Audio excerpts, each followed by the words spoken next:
If you're looking to track QR code engagement using Unicode, you've come to the right place. In this video, we'll break down exactly how you can do it efficiently. But stick around till the end because we'll also introduce you to some other alternatives that could be even better for your tracking needs. Let's dive into Unicode first. When you create a QR code in Unicode, the platform offers automatic engagement tracking, which is great if you're running marketing campaigns or want to see how users interact with your content. But how do you actually track the engagement? Here's what you need to know. First, create your QR code. Once it's done, you'll want to generate a unique tracking link.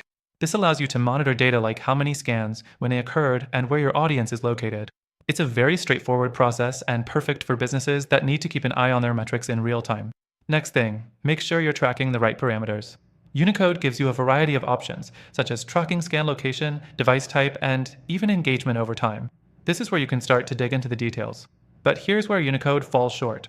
While it's great for basic tracking, it doesn't offer the kind of detailed analytics that other competitors do, like heat maps or in-depth demographic breakdowns. If you're looking for deeper insights, you might be left wanting more. The third thing to keep in mind is the platform's reporting feature. Unicode compiles all your QR code scan data into neat reports. These are helpful for high-level insights, but the customization options are limited. If you need highly customizable reports or integration with other platforms like CRMs, you're going to hit some roadblocks here. Now, let's talk about the fourth thing, real-time updates. Unicode does offer real-time tracking, but there's a catch. If you need detailed insights, you'll have to manually filter through a lot of data. In a world where businesses demand instant access to deep insights, this can be frustrating. The last thing worth mentioning is Unicode's scalability. While it's great for small to medium-sized campaigns, larger companies with more complex needs might find the system a bit restrictive.